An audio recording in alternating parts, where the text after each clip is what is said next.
శ్రీమాత్రే నమః. శ్రీ ఆదిశంకరాచార్యుల వారు మనకి అందించిన ఇంకొక అమృత బాండం కాశీ పంచకం.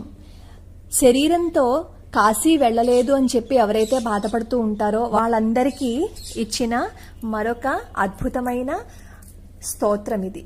ఎవరైతే దీనిని పఠిస్తూ ఉంటారో మానసికంగా కాశీ వెళ్లి ఆ కాశీ విశ్వేశ్వరుని దర్శించుకున్నంత ఫలితం మనకు అందేటట్లు శ్రీ శంకరాచార్యుల వారు ఈ కాశీ పంచకాన్ని రచించారు.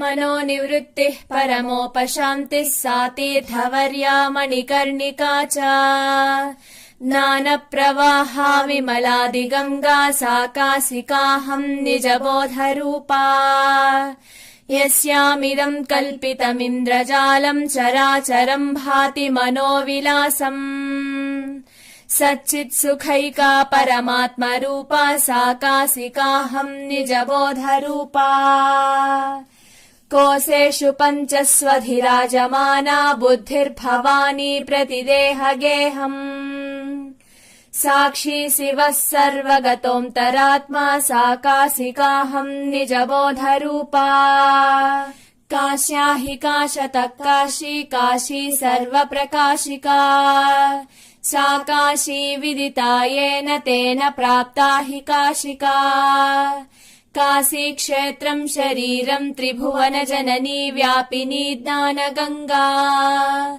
భక్తి శ్రద్ధా గయేయం నిజ గురు చరణ ధ్యాన యోగః ప్రయాగః విశ్వేశోయం తురీయః సకల జన మనః సాక్షిభూతోంతరాత్మా దేహే సర్వం మదీయే యది వసతి పునస్తీర్థమన్యత్ కిమస్తి.